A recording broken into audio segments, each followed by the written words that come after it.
The woman with copper-colored hair stood in the mercantile doorway, her green eyes scanning the dusty street of White Pine, Nevada. And when the tall cowboy in the worn leather chaps stumbled past her carrying grain sacks, he muttered an apology that would change both their lives forever. Clara Pemberton had been cursed with a gift since childhood, though most folks in White Pine, Nevada, considered it more of an affliction. Every word ever spoken in her presence remained locked in her memory, crystal clear and permanent as if carved into stone. She could recall conversations from 15 years past with the same clarity as those from 15 minutes ago. At 22 years old, she had learned to live with the constant flood of remembered voices, but it had cost her dearly. Friends stopped confiding in her when they realized she would never forget their secrets. Suitors backed away when they discovered she remembered every careless word, every thoughtless comment, every broken promise. The year was 1882, and White Pine had seen better days. The silver boom that brought prosperity in the 1860s had faded, leaving behind a town of stubborn souls who refused to abandon their homes despite dwindling fortunes. Clara had been raised here by her father, a former assayer who now ran the general store where she helped manage the accounts. Her gift made her invaluable for business, as she never forgot who owed what or the terms of any transaction, but it made her lonely in ways that cut deeper than the Nevada wind. Samuel Morrison had arrived in White Pine 3 weeks earlier, a 30-year-old cowboy who had spent the better part of a decade driving cattle up from Texas to Montana and everywhere in between. He was tall and lean, with sun-weathered skin and dark hair that curled slightly at his collar. His hands were calloused from rope and reins, and his blue eyes held the quiet watchfulness of a man who had seen both the beauty and brutality of the frontier. He had come to White Pine looking for ranch work, hoping to save enough money to buy his own piece of land somewhere. The grass grew green and the water ran clean. That first encounter in the mercantile doorway lasted only seconds, but Samuel noticed something in Clara's expression when he apologized. She did not just acknowledge his words, she seemed to absorb them, her eyes focusing with an intensity that suggested she was filing them away somewhere deep. Most women would have smiled politely and moved on. Clara looked at him as if he had just handed her something precious and fragile that she would need to carry carefully for the rest of her life. "No harm done," she said, her voice soft but clear. "Those grain sacks look heavy enough to throw anyone off balance." Samuel nodded, noting the careful way she spoke, as if she too weighed each word before releasing it into the world. He continued into the store, conducted his business with her father, and left. But that brief exchange lingered in his mind as he rode back to the small ranch where he had found work. The ranch belonged to a weathered widow named Mrs. Kathleen Douglas, who ran 200 head of cattle with the help of Samuel and 2 other cowboys. The work was honest and hard, and Samuel appreciated both qualities. Mrs. Douglas was a fair employer who paid on time and did not pry into her workers' pasts. Samuel kept to himself mostly, sleeping in the bunkhouse and spending his days mending fences, breaking horses, and moving cattle to better grazing. It was nearly a week before Samuel returned to White Pine, this time to pick up supplies Mrs. Douglas had ordered. Clara was behind the counter when he entered, carefully measuring out sugar into paper bags. She looked up when the door opened, and he saw recognition flash immediately in her eyes. "Good afternoon," Samuel said, removing his hat. "I'm here to collect an order for Mrs. Douglas." "Yes, I have it ready," Clara replied, turning to retrieve several wrapped packages from the shelf behind her.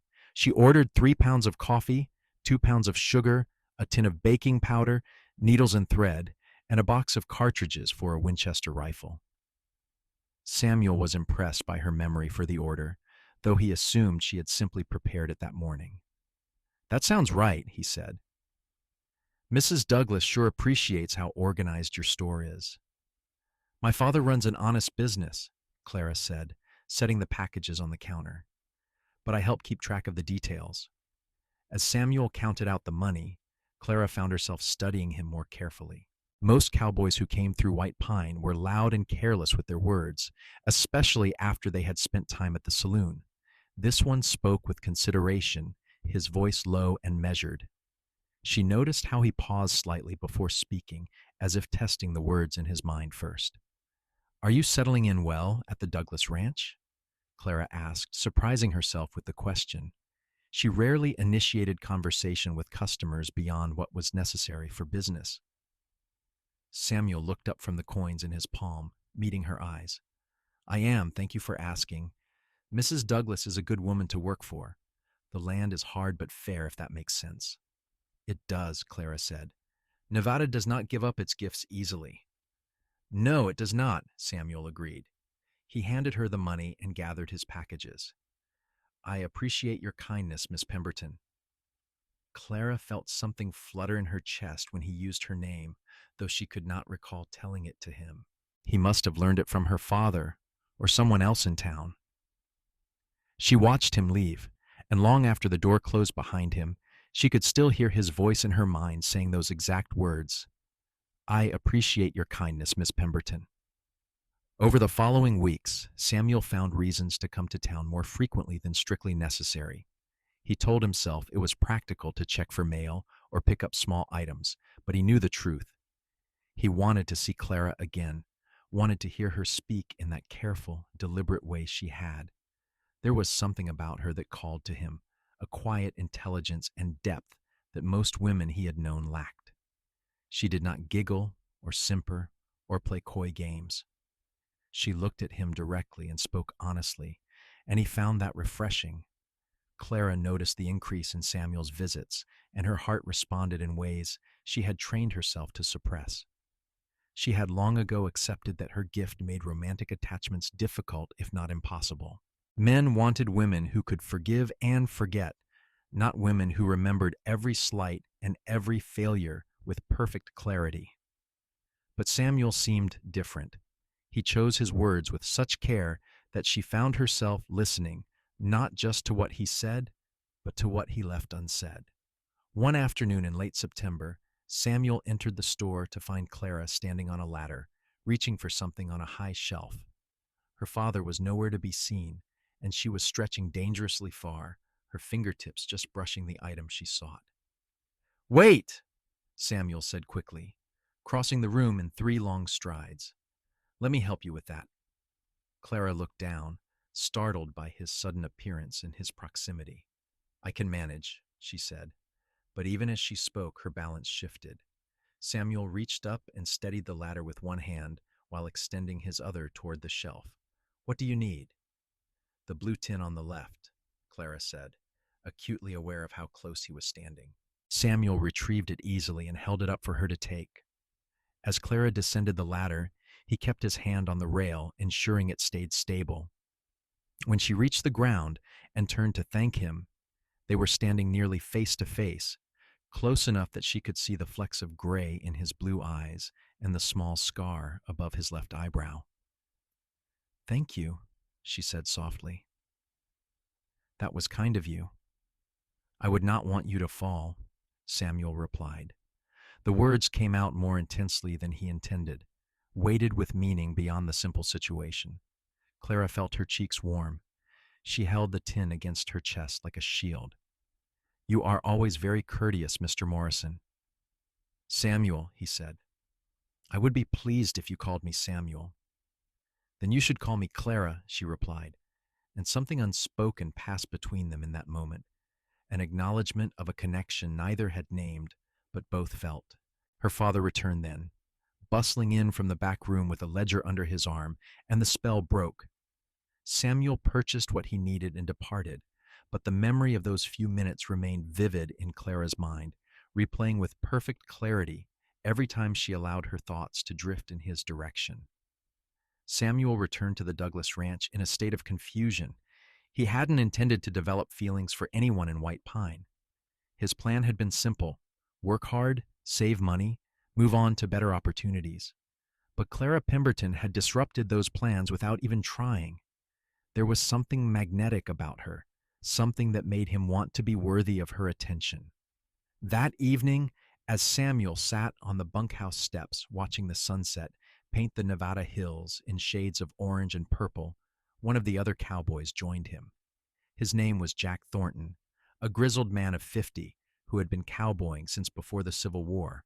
"You have been making a lot of trips to town lately," Jack observed, packing tobacco into his pipe. Samuel did not deny it. "I suppose I have." "Would not have anything to do with the Pemberton girl, would it?" Samuel glanced at the older man. "Is it that obvious?" Jack chuckled. "Only to anyone with eyes. She is a pretty thing, and smart too. Heard she has some kind of special memory." "What do you mean?" Samuel asked, his curiosity piqued. "Folks say she remembers everything anyone has ever said to her. Every word clear as day, no matter how long ago. Never forgets nothing." Jack struck a match and lit his pipe. "Makes some people nervous, I reckon. Hard to court a woman who will remember every mistake you make." Samuel absorbed this information, pieces of Clara's careful behavior suddenly making sense. The way she listened so intently, the way she weighed her own words, the slight sadness that sometimes shadowed her eyes. She lived in a world where nothing was ever truly past, where every conversation remained eternally present. "I can see how that might be difficult," Samuel said quietly. "For everyone involved. You still interested?" Jack asked directly. Samuel thought about Clara's green eyes and the gentle way she had thanked him for helping her off the ladder. He thought about how she spoke to him with respect and how her presence made him want to be a better man. "I am," Samuel said. "Very much so." Jack puffed on his pipe, sending smoke curling into the evening air. "Then I suppose you better be real careful about what you say to her, and make sure you mean everything you do say." "I intend to," Samuel replied, and he felt the weight of that intention settle over him like a solemn vow. The next Sunday, Samuel cleaned himself up as best he could and rode into White Pine for church services. The small church was one of the few buildings in town that was well maintained, its white paint still bright and its bell tower straight and true. Samuel had not been a particularly religious man, but he knew Clara and her father attended services regularly, and he wanted to see her in a context beyond the mercantile. He arrived early and took a seat near the back, watching as townspeople filed in. Clara entered with her father, wearing a simple green dress that matched her eyes and a bonnet that could not quite contain her copper hair. Samuel's breath caught when she glanced around the church, and her gaze found his. She smiled, a small but genuine expression that lit her face, and Samuel felt something warm expand in his chest. After the service, people gathered outside to socialize, and Samuel worked up the courage to approach Clara where she stood speaking with an older woman. "Good morning, Clara," he said, when there was a natural pause in the conversation. "Good morning, Samuel," she replied, and he loved the way his name sounded in her voice. "I did not expect to see you at services today." "I thought it was time I became more involved in the community," he said. "If I am going to make White Pine my home, I should act like it." "You are planning to stay?" Clara asked, and he heard hope in her voice. Tentative, but real. "I am considering it," Samuel said carefully. "I have been thinking about putting down roots somewhere, and this town has more to offer than I first realized." Clara's father joined them then, shaking Samuel's hand warmly. "Good to see you here, Morrison. You settling in at the Douglas place?" "Yes, sir, Mr. Pemberton." "Mrs. Douglas has been very fair to work for." "Kathleen is good people," Clara's father said. "Lost her husband to pneumonia 5 years back, but she has kept that ranch going through sheer determination. We need more folks like her and like you, willing to work hard and build something lasting." Samuel spent the next hour talking with Clara and her father, along with various other townspeople who welcomed him with varying degrees of warmth. White Pine was small enough that newcomers were noticed, but large enough that they were not automatically trusted. Samuel understood this and did not take offense. Trust had to be earned, especially in frontier towns where a man's word and reputation were often all he had. As the gathering began to disperse, Samuel found a moment alone with Clara. "I was wondering if you might allow me to walk you home," he said, "if that would be appropriate." Clara's heart raced. She looked to where her father stood talking with the minister, knowing she should ask his permission, but also knowing that at 22, she was old enough to make such decisions herself. "I would like that," she said. "Let me tell my father." Her father raised an eyebrow when Clara explained, but nodded his approval. "Be home in time for dinner," was all he said, though his eyes held a knowing look that made Clara blush.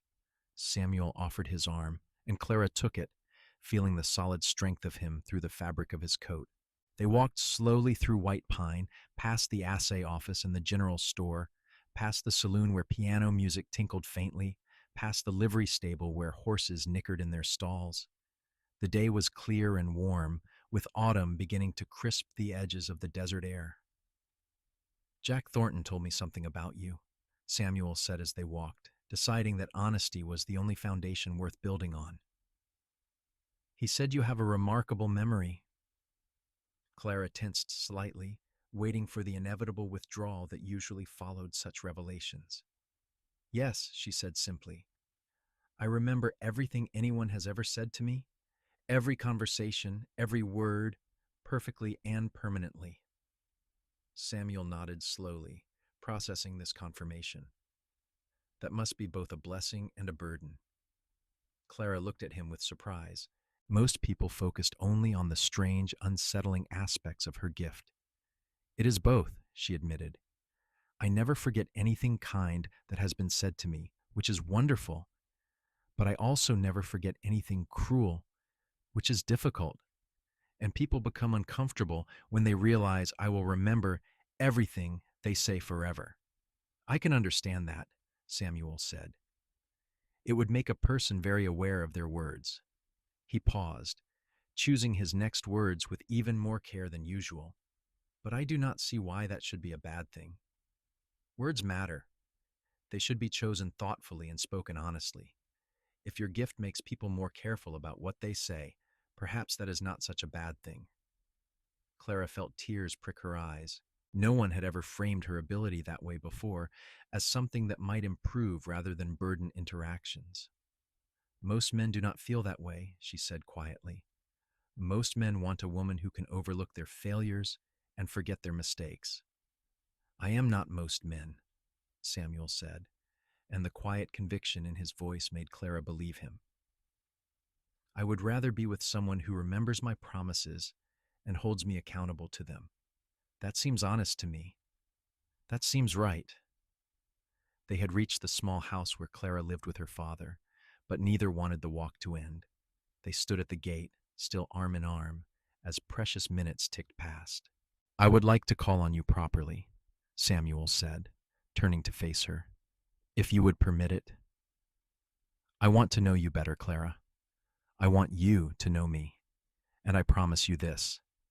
I will never say anything to you that I do not mean with my whole heart."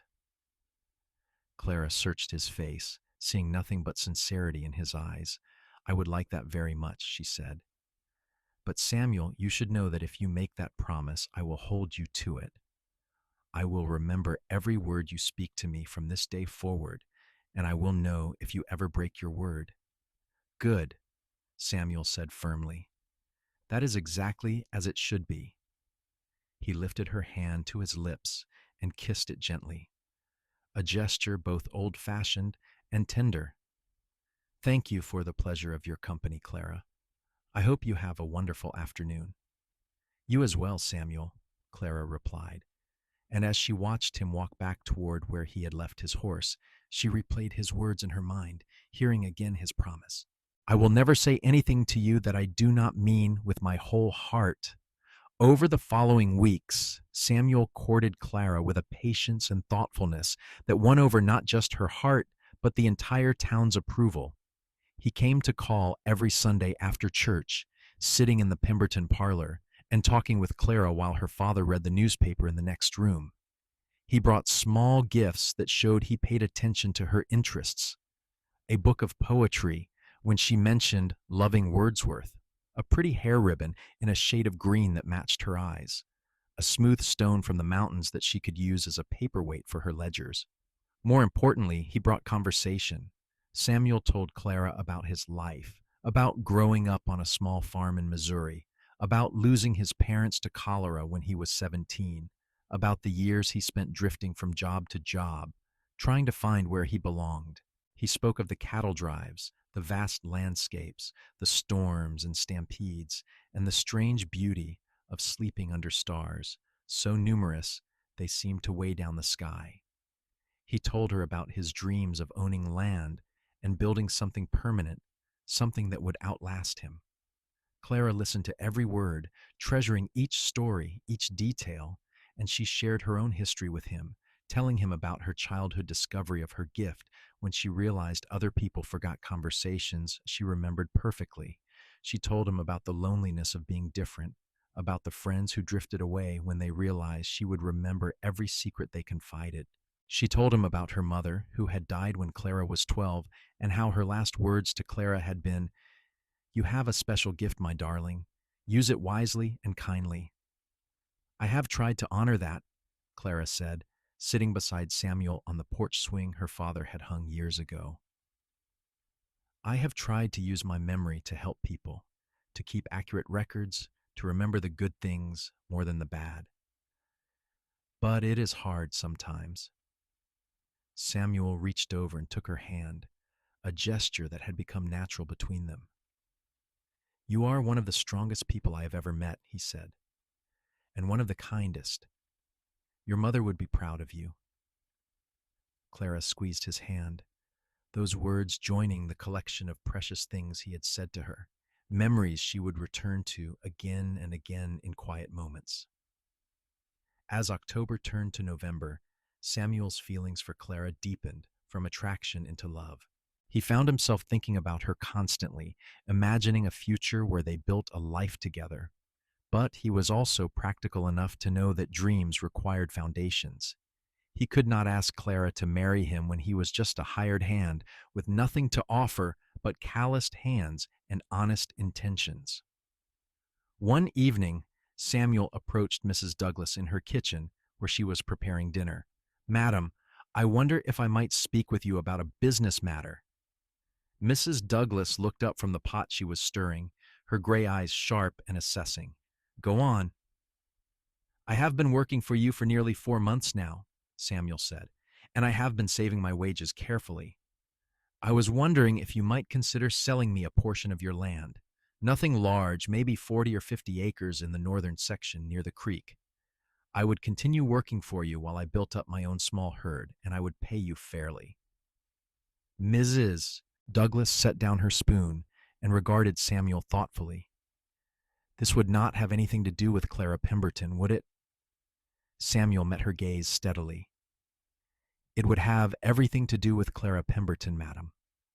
I love her, and I want to marry her. But I will not ask her until I can offer her a real home and a secure future."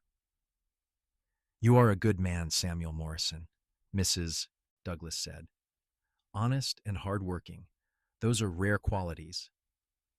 She was quiet for a moment, thinking. "I will do you one better than selling you land. I will give you 50 acres near the creek as a wedding gift, provided you marry that girl. And I will lend you money at a fair interest rate to buy your first cattle. You can pay me back as your herd grows." Samuel felt his throat tighten with emotion. "Mrs. Douglas, that is far too generous." "Nonsense," she said briskly. "I'm getting older, and I have no children to leave this ranch to. I would rather see parts of it go to good people who will work the land and build a life here. You and Clara will make fine neighbors.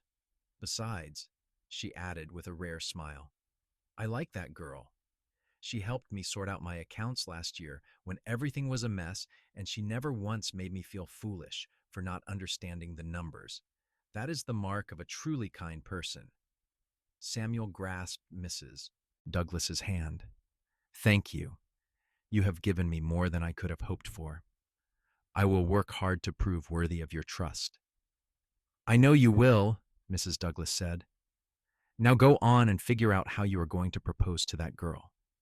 And Samuel, make it something she will want to remember forever." Samuel spent the next week planning. He wanted the proposal to be special, something worthy of Clara and her extraordinary memory. He thought about grand gestures and romantic speeches, but ultimately decided that what would matter most to Clara was sincerity and meaning, not flash and spectacle.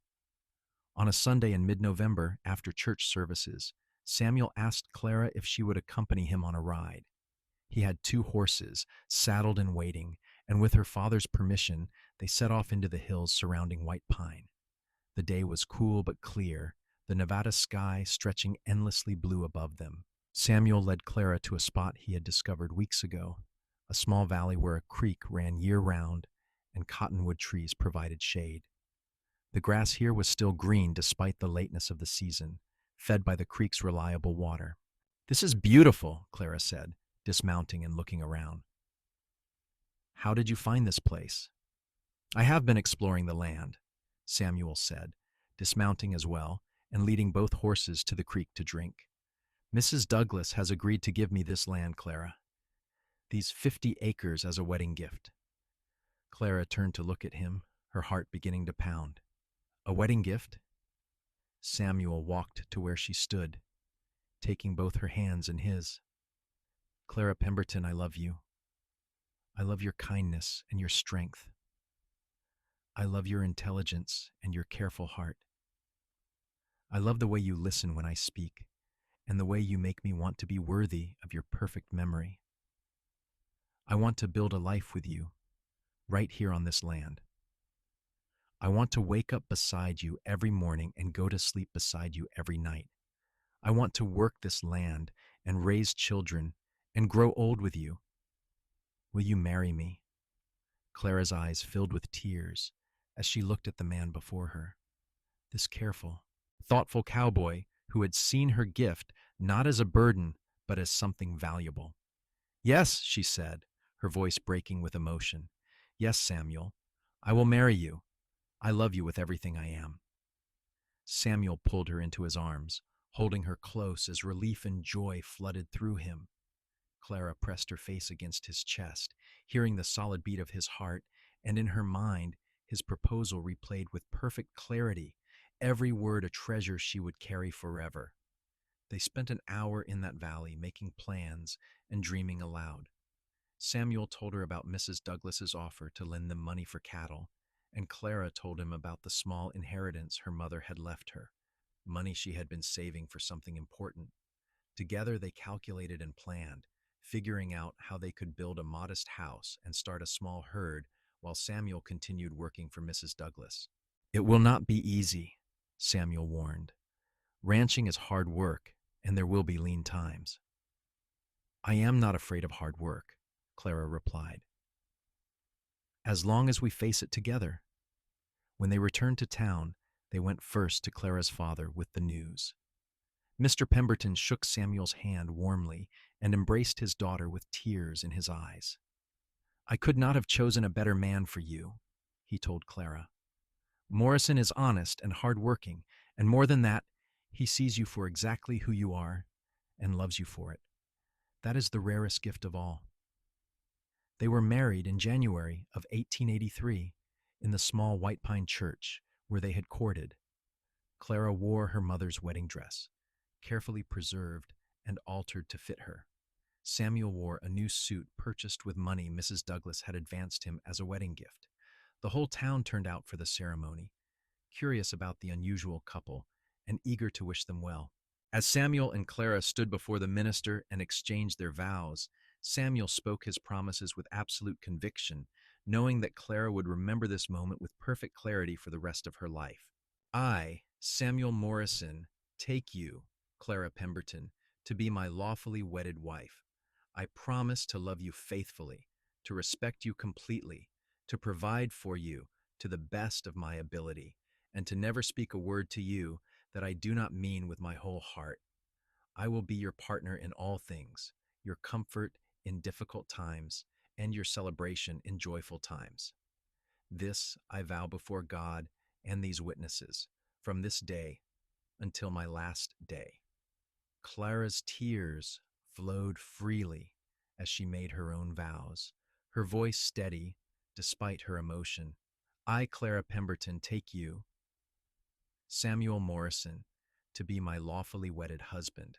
I promise to love you faithfully, to support you completely, to work beside you in building our life, and to remember every good thing you do and say while choosing to forgive the inevitable mistakes we will both make. I will be your partner in all things, your comfort in difficult times, and your celebration in joyful times. This I vow before God and these witnesses from this day until my last day. When the minister pronounced them husband and wife, Samuel kissed Clara with tender reverence, and the church erupted in applause and cheers. The reception was held at the town hall, with food and music provided by the generous townspeople. Mrs. Douglas presented them with a beautiful hand-stitched quilt as a wedding gift. Jack Thornton gave Samuel a fine rope he had braided himself. Clara's father gave them the wedding gift every new couple needed, the promise that the general store would extend them credit whenever they needed supplies. As the evening wound down and the stars appeared in the Nevada sky, Samuel and Clara drove a borrowed wagon out to the small cabin Samuel had been working on for the past 2 months. It was modest, just 2 rooms and a loft, but it was solidly built and situated perfectly in their valley near the creek. Samuel had lit a fire before the wedding, so the cabin was warm when they arrived. He carried Clara over the threshold, both of them laughing at the traditional gesture, and set her gently on her feet inside their new home. "Welcome home, Mrs. Morrison," Samuel said softly. Clara looked around the cabin, seeing the care Samuel had put into every detail.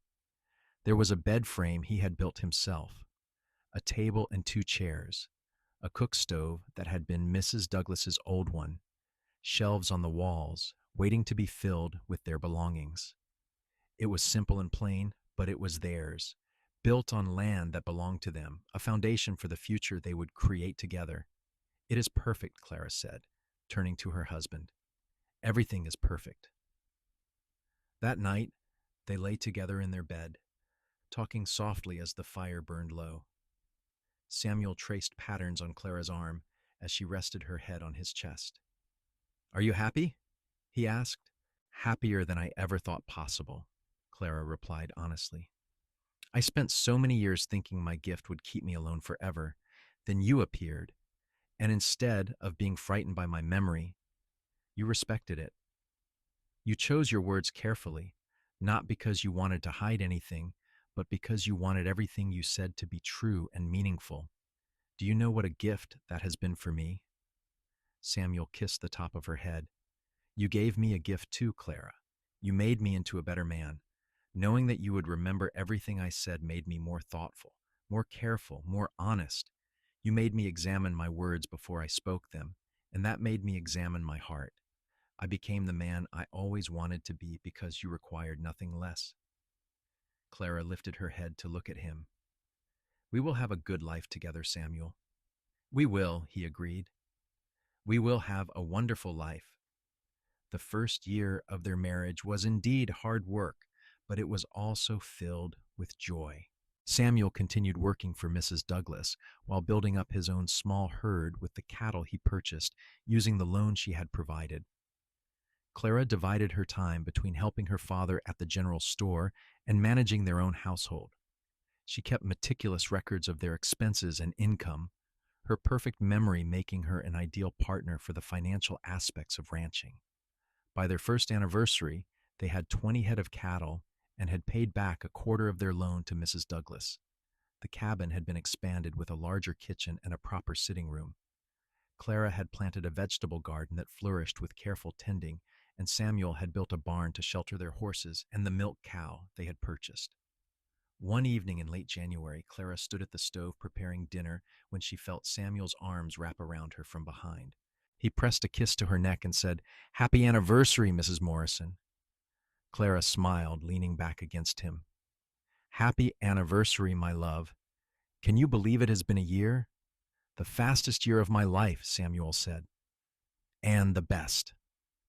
Clara turned in his arms to face him.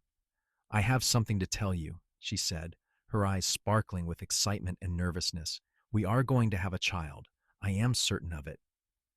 Samuel's eyes widened, and then his face broke into the broadest smile Clara had ever seen. He picked her up and spun her around, both of them laughing with delight. A baby, he said wonderingly, setting her down gently. We are going to have a baby. Are you happy? Clara asked, though she could see the answer in his face. Happy does not begin to cover it, Samuel said. He placed his hand gently on her stomach, though there was nothing to feel yet. We are going to be parents, Clara. We are going to have a family. The pregnancy progressed smoothly through the winter and into spring. Clara continued working as long as she felt able, though Samuel worried constantly and tried to do everything he could to make things easier for her. The townspeople, especially the women, rallied around Clara with advice and support, bringing gifts for the baby and sharing their own experiences. Mrs. Douglas was particularly helpful, having raised 2 children of her own who had died in a scarlet fever outbreak years ago. She gave Clara baby clothes she had saved, beautiful tiny garments sewn with love and preserved carefully against the day she had grandchildren to give them to. Since that day had never come, she gave them to Clara and Samuel instead. You two are like family to me now, Mrs. Douglas said when Clara tried to thank her. That baby will be like a grandchild, and I expect to spoil him or her appropriately. On a warm day in September of 1884, Clara went into labor. Samuel rode like mad to fetch the doctor and the midwife, then paced anxiously outside the cabin while the women tended to his wife. He could hear Clara's cries of pain, and each one cut through him like a knife. Jack Thornton had ridden over to keep him company, and the older man put a steadying hand on Samuel's shoulder. This is the hardest part of being a man, Jack said. Knowing your woman is in pain and not being able to do a thing about it. But she is strong, Morrison. She will come through this just fine. After what seemed like an eternity, but was actually only 6 hours, a baby's cry split the air. Samuel froze, listening intently. A moment later, the midwife opened the door with a tired smile. Come meet your son, she said. Samuel entered the cabin to find Clara propped up in bed, exhausted but radiant, holding a tiny bundle wrapped in one of Mrs. Douglas's quilts. He approached slowly, almost reverently, and looked down at the baby in his wife's arms. His son had a cap of dark hair and a red, wrinkled face, and Samuel thought he was the most beautiful thing he had ever seen. Say hello to your papa, Clara whispered to the baby. Then looking up at Samuel with tears of joy streaming down her face, she said, What should we name him? Samuel sat carefully on the edge of the bed, reaching out to touch the baby's tiny hand. The infant's fingers immediately closed around his, gripping with surprising strength. I would like to name him James, Samuel said. After my father, James Morrison. James, Clara repeated, testing the name. I love it. Hello, James. Welcome to the world. Samuel leaned over to kiss Clara's forehead. You did beautifully, he said. You are amazing. Thank you for this gift, Clara. Thank you for our son. Clara smiled tiredly. We made him together, she said. He is ours, Samuel. Our family. Those words echoed in Samuel's mind as he held his wife and son. Our family. It was everything he had ever wanted, and more than he had ever dared hope for. The early months of parenthood were exhausting but wonderful. James was a healthy baby with a good appetite and Clara's green eyes. He grew rapidly, reaching for things and smiling at his parents with gummy joy. Samuel discovered that fatherhood suited him. He loved holding his son and talking to him, even though James was too young to understand the words. You are building his vocabulary, Clara told Samuel one evening as she watched her husband walk around the cabin with James in his arms, pointing out objects and naming them carefully. He is listening, even if he cannot respond yet. He is learning your voice and your words. Do you think he will have your gift? Samuel asked, curious rather than worried. Clara considered the question. I do not know. My mother did not have it, so perhaps it is not something that passes down. But if he does, we will teach him to use it well, the way my mother taught me. As James grew into a toddler, it became clear that he did have an exceptional memory, though whether it was as extraordinary as Clara's was hard to determine. He learned to speak early and remembered things with impressive clarity for a child so young. Samuel and Clara were careful to speak positively around him, to use their words to build him up rather than tear him down, knowing that he would carry those words with him. By the time James was 3, the Morrison Ranch was thriving. Samuel had paid off his loan to Mrs. Douglas and had expanded their herd to 50 head of cattle. They had hired a hand to help with the work, a young man from Colorado named Tom, who was learning the ranching business. Clara had given birth to a daughter they named Lily, a sweet-natured baby with Samuel's blue eyes and a sunny disposition that charmed everyone she met. Life had settled into a comfortable rhythm of work and family, of seasons passing and children growing. Samuel would ride out each morning to check on the cattle and mend fences, while Clara managed the household and kept their accounts.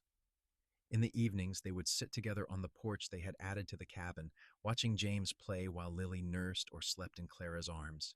One such evening, as the sun set over the Nevada hills and painted the sky in shades of orange and pink, Samuel turned to Clara and said, "Do you remember when we first met? When I stumbled past you with those grain sacks?" Clara smiled. "Of course I remember. You said, 'I apologize, madam. These sacks are heavier than I expected.'" Samuel shook his head in amazement.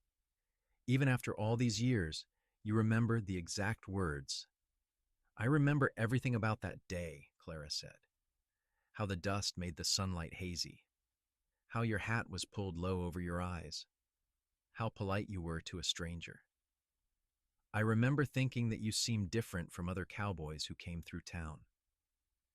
"I was different," Samuel said, reaching over to take her hand.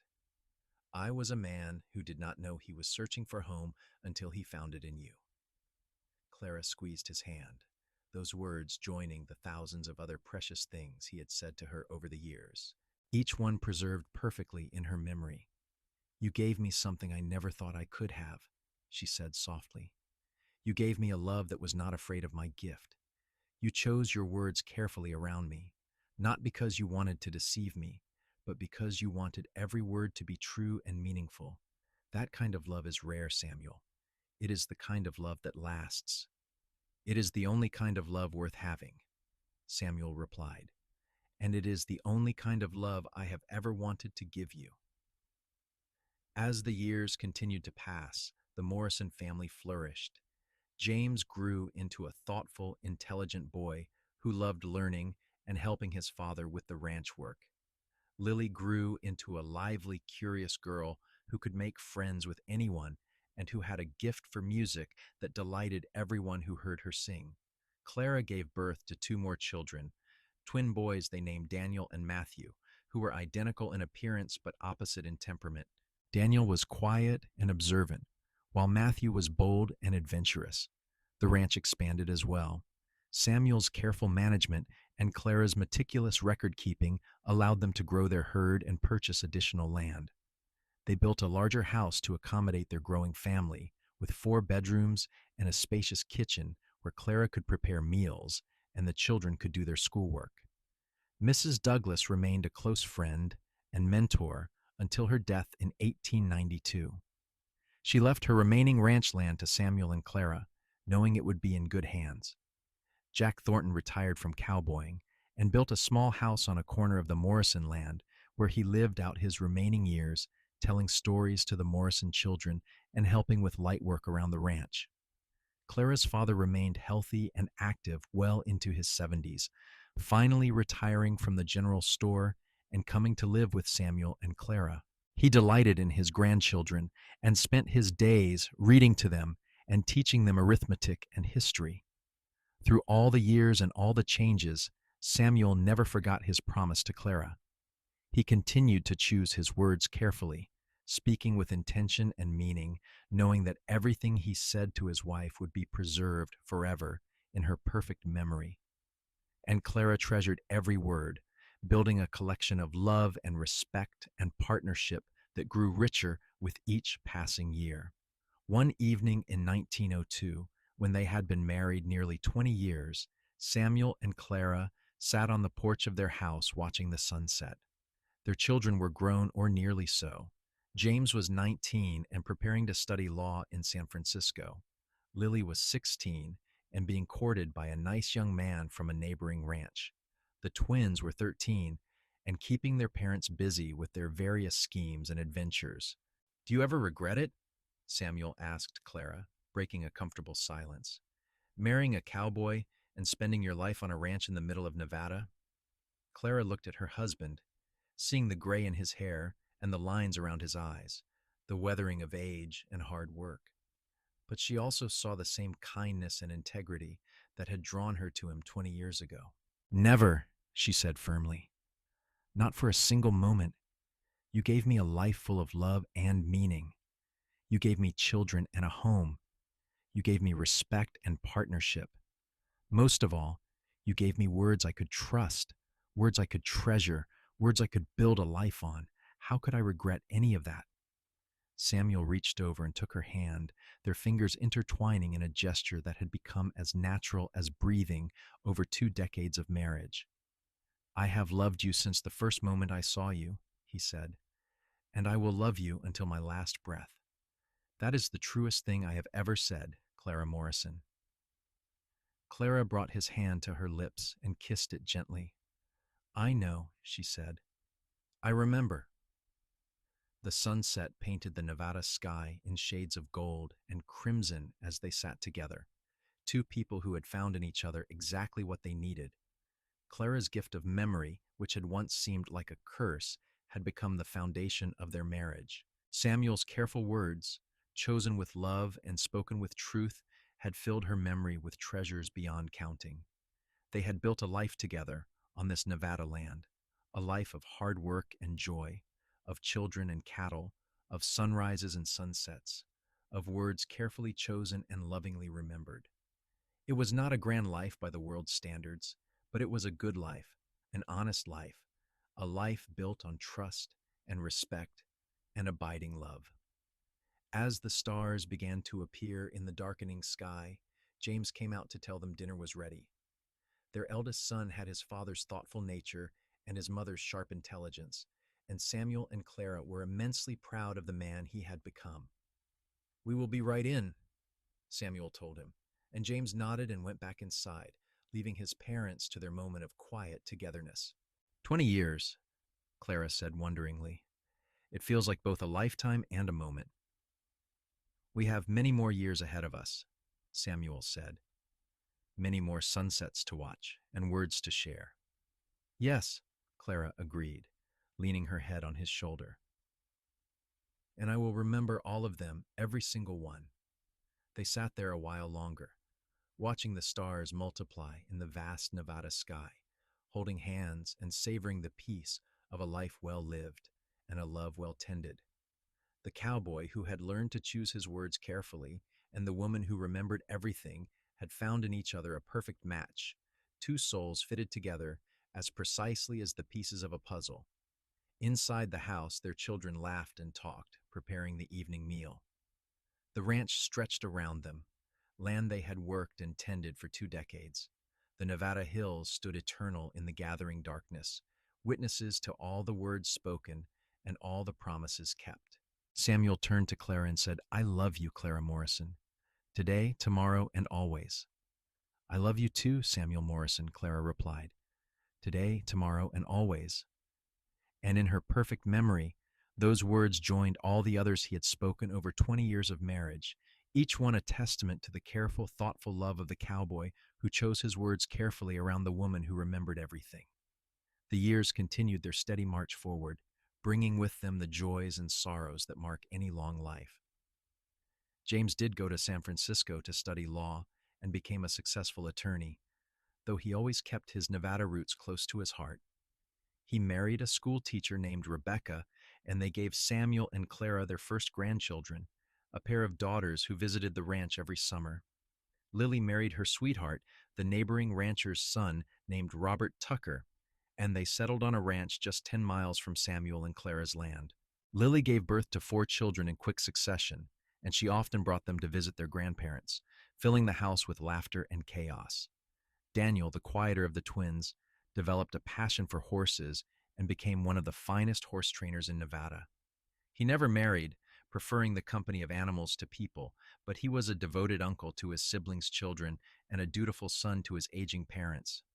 Matthew, the adventurous twin, became a surveyor and spent years traveling throughout the West, mapping railroad routes and helping plan new towns. He eventually settled in Denver with a wife he met during his travels, a spirited woman named Catherine who matched his bold personality perfectly.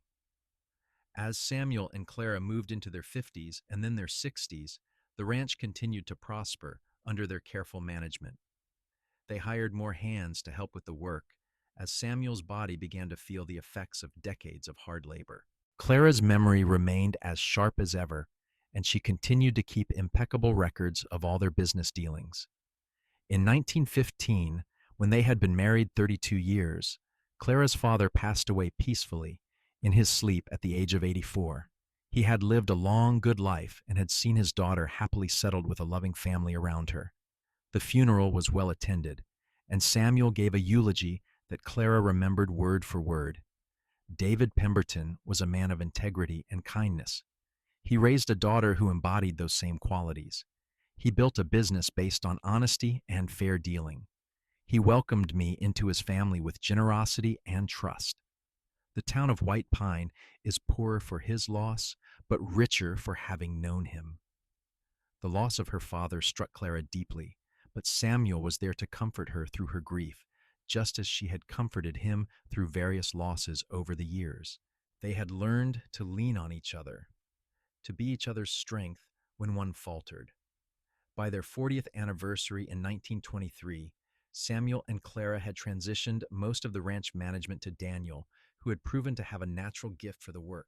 Samuel still rode out most days to check on things, but the heavy labor was now done by younger men. Clara spent her time tending her garden, corresponding with her far-flung children and grandchildren, and volunteering at the White Pine Library, where her perfect memory made her invaluable for helping patrons find books and information. On their anniversary, their children and grandchildren all gathered at the ranch for a celebration. There were now 15 grandchildren in total, ranging in age from infant to teenager, and the house rang with noise and activity. Samuel and Clara sat at the head of the table during the anniversary dinner, looking out at the family they had created, and both felt profound gratitude for the life they had built together. After dinner, when the children were playing outside and the grandchildren were being supervised by their parents, Samuel asked Clara to take a walk with him. They strolled through the valley where he had proposed 40 years earlier, the same creek still running clear and cool, the same cottonwood trees providing shade, though they were larger now and their branches spread wider. "This is where it all began," Samuel said, looking around. "This is where I asked you to marry me." "I remember," Clara said, as she always did. "You said you loved my kindness and my strength. You said you loved my intelligence and my careful heart. You said you wanted to build a life with me right here on this land." Samuel shook his head in wonder. 40 years ago, and you remember every word."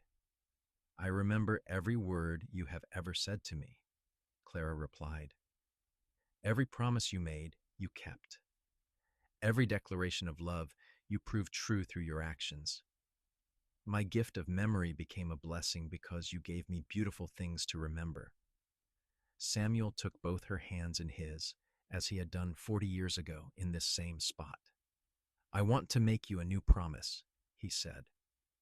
"For whatever years we have left, I promise to continue choosing my words carefully. I promise to continue speaking with honesty and love. I promise to be your partner and your companion until death parts us. And even then, Clara, even then, I believe our love will continue. Somehow, somewhere." Tears streamed down Clara's face as she looked at her husband, this good man who had made her life so rich and full. "And I promise to remember," she said, "to remember every kindness, every joy, every word of love, to hold them all in my heart and my memory and treasure them as the gifts they are." They stood there in the valley, holding each other, as the Nevada sun warmed their shoulders and the creek sang its eternal song. Two people who had chosen each other decades ago and continued to choose each other every day since. The 1920s passed into the 1930s, and the world changed around them. The Great Depression struck, bringing hardship to many, but the Morrison Ranch remained stable thanks to decades of careful management and Clara's meticulous financial planning. They were able to help several neighbors weather the worst of the economic crisis, remembering how others had helped them when they were starting out. In 1935, Samuel was diagnosed with a weak heart. The doctor told them to expect perhaps another year or two at most. Samuel took the news with the same calm acceptance he had shown throughout his life, but Clara felt something inside her break. The thought of losing Samuel, of facing life without him, was almost unbearable, but Samuel was not ready to give up yet. He continued to live as fully as he could, spending time with his children and grandchildren, working on the ranch when his energy allowed, and most importantly, spending every possible moment with Clara. One evening, as they sat together on their porch, watching yet another Nevada sunset, Samuel said, "I need to tell you something important, Clara. I need to tell you while I am still clear-minded and strong enough to say it properly." Clara took his hand, fear clutching at her heart. "What is it?" "You have given me the greatest gift a man could receive," Samuel said, his voice strong despite his physical weakness. "You have given me a life filled with love and meaning. You have given me children and grandchildren. You have been my partner through everything, the hard times and the good times. You have made me a better man simply by being yourself. I want you to know, Clara, that every single day of our marriage has been a blessing. Every single day I have thanked God for bringing me to White Pine, Nevada, and into your life." "Samuel," Clara whispered, tears flowing freely. "Let me finish," Samuel said gently. "I also want you to know this. When I am gone, I do not want you to spend the rest of your life mourning me.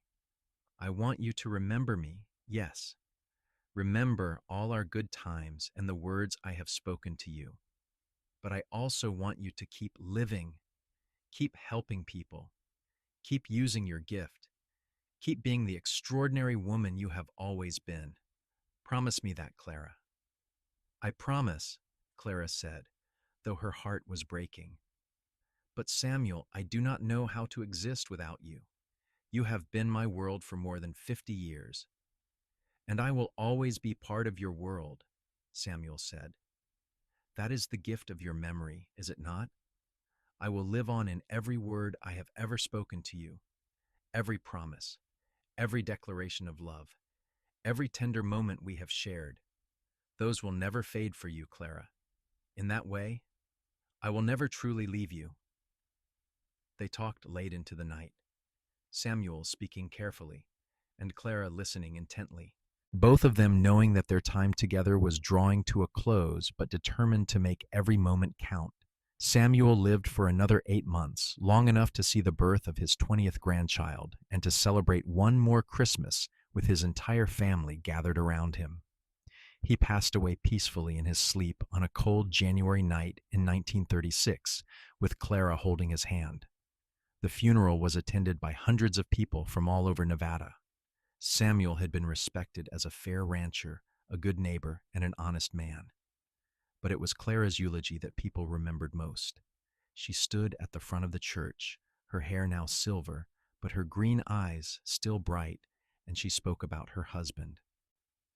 "Samuel Morrison chose his words carefully," she began. "He understood that words matter, that they carry weight and meaning. From the first day we met, he spoke to me with respect and honesty. He made promises and kept them. He declared his love and proved it through his actions. For 53 years of marriage, he never once spoke a careless word to me. He never once broke a promise. He never once made me doubt his love. I remember every word he ever said to me, and every single one was worth remembering. That is his legacy, a lifetime of carefully chosen words, all of them true, all of them meaningful, all of them spoken with love. After the funeral, Clara returned to the ranch that she and Samuel had built together. Her children wanted her to come live with one of them, but she refused gently. This was her home, filled with memories of Samuel in every corner. She could hear his voice in every room, remember conversations they had shared in every location. Her gift of memory, which had once seemed like a burden, now became her greatest comfort. Samuel had been right. He lived on in her memory, his voice as clear and his presence as real as if he were still sitting beside her. Clara lived for another 12 years after Samuel's death, continuing to work with the ranch management, maintaining her garden, and spending time with her ever-growing family. She became the matriarch everyone turned to for advice and wisdom, and she dispensed both with the same careful thought Samuel had taught her to value. On her deathbed in 1948, surrounded by her children and many of her grandchildren, Clara smiled peacefully. "I am ready," she told them. "I am ready to see your father again." She looked at each of her children in turn. "Remember that love is built on carefully chosen words and thoughtfully considered actions. Your father taught me that, and together we built a life that proved it true. I love you all so very much." Those were the last words Clara spoke. She closed her eyes and slipped peacefully away, her perfect memory carrying with her every word Samuel had ever spoken, every promise he had kept, every moment of their life together. The story of Clara and Samuel Morrison became something of a legend in White Pine, Nevada. People spoke of the woman who could remember everything and the cowboy who chose his words carefully around her. They spoke of a love that lasted more than half a century, built on mutual respect and careful communication. They spoke of a partnership that had created not just a successful ranch, but a loving family that continued to grow and prosper for generations. The land Samuel and Clara had claimed remained in the Morrison family, passed down through their children and grandchildren. The house they had built was carefully maintained, and the valley where Samuel had proposed became a special place where Morrison family members brought their own sweethearts to propose, continuing a tradition that honored the love story that had started it all. In the White Pine Cemetery, two headstones stood side by side. Samuel's read, Samuel Morrison, 1852-1936, a man whose word was his bond and whose love was his legacy. Clara's read, Clara Pemberton Morrison, 1860-1948. She remembered everything, especially love. Even after both of them had passed from the world, their story endured. It was told to grandchildren and great-grandchildren, a reminder that love built on truth and respect, on carefully chosen words and faithfully kept promises, was the kind of love that lasted not just a lifetime, but for generations to come. The cowboy who had learned to speak with care, and the woman who remembered everything, had created something beautiful together, something that transcended their own lives, and became a legacy of love that their descendants carried forward into the future. And somewhere, in whatever lies beyond this world, Samuel and Clara were together again, with infinite time for carefully chosen words and perfect memories, their love story continuing in ways that transcended mortal understanding. They had lived well, loved fully, and left behind a legacy that proved the power of words, spoken with intention and received with understanding. It was a love story worthy of being remembered forever, and thanks to Clara's extraordinary gift, it was.